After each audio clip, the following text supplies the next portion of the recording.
ಆಟೋದೇನು ಇವತ್ತು ನಾವು ಆಟೋ ಆಗಿರಲಿ ಬಸ್ ಆಗಿರಲಿ ಪೋಸ್ಟರ್ಸ್ಗಳನ್ನ ಹಾಕ್ತೀವಿ.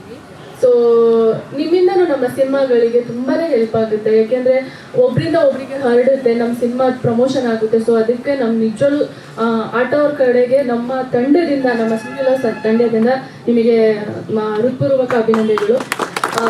ಸೊ ಹೀಗೆ ಕನ್ನಡ ಸಿನಿಮಾನ ಪ್ರೋತ್ಸಾಹ ಮಾಡಿ, ಯಾಕೆಂದರೆ ನಾವುಗಳೇ ನಮ್ಮ ಕನ್ನಡ ಸಿನಿಮಾನ ಎತ್ತಿಡಬೇಕು. ಬೇರೆ ಸಿನಿಮಾ ಲ್ಯಾಂಗ್ವೇಜ್ ಬಂದಾಗ ನಾವು ಹಾಗೆ ಹೀಗೆ ಅನ್ನೋ ಬದಲು ಕನ್ನಡ ಸಿನಿಮಾ ಒಂದು ಒಳ್ಳೆ ಸಿನಿಮಾ ಬಂದಾಗ ನಾವು ಕೈ ಹಿಡಿಬೇಕು. ಅವಾಗ ಮಾತ್ರ ನಮ್ಮ ಕನ್ನಡ ಸಿನಿಮಾ ಒಂದು ದೊಡ್ಡ ಹೆಸರು ಮಾಡೋಕ್ಕೆ ಸಾಧ್ಯ ಆಗುತ್ತೆ.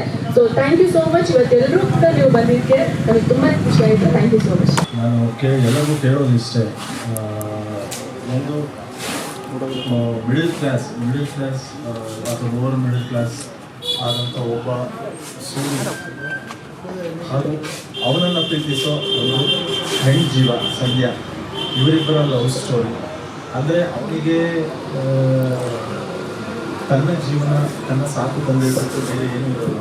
ಸ್ವಲ್ಪ ಅಂಥವನ್ನು ಒಂದು ಹುಡುಗಿ ನೋಡಿ ಇಷ್ಟಪಡ್ತಾಳೆ ಅಥವಾ ಅವನ ಜೀವನದಲ್ಲೂ ಯಾರೋ ಒಬ್ರು ಅವ್ನು ಪ್ರೀತಿಸ್ತಾರೆ ಅನ್ನೋದು ಅವನಿಗೆ ಅರಿವೇ ಇರೋದಿಲ್ಲ, ಅಥವಾ ಅವನ ಆ ಕಡೆ ಒಂದು ದಿವಸ ಯೋಚನೆ ಮಾಡಿದವನಲ್ಲ. ಅಂಥವನ್ನ ಒಂದು ಹೆಣ್ಣು ಪ್ರೀತಿಸ್ತಾರೆ, ಆ ಹೆಣ್ಣಿಗೋಸ್ಕರ ಏನೇನೋ ಮಾಡ್ತಾನೆ.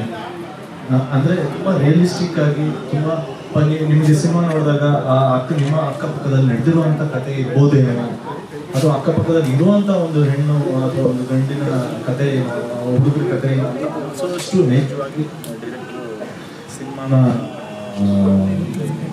ಕಟ್ಕೊಟ್ಟಿದ್ದಾರೆ. ನಿಮ್ಗೆಲ್ಲರಿಗೂ ಇಷ್ಟ ಆಗುತ್ತೆ ಅಂತ ಅನ್ಕೊತೀನಿ.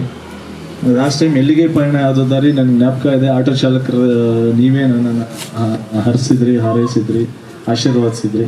ಬಟ್ ಥಿಯೇಟ್ರಿಗೆ ನನಗೆ ಅಷ್ಟು ಜನರಲ್ಲಿ ಒಬ್ಬರನ್ನು ನೋಡಿದೆ ಆವತ್ತು. ಇದರಲ್ಲಿ ಕನ್ನಡ ಸಿನಿಮಾನ ಥಿಯೇಟ್ರಿಗೆ ಬಂದು ನೋಡಿ, ನಾನು ಅಷ್ಟೇ ಕೇಳ್ಕೊಳ್ಳೋದು. Thank you.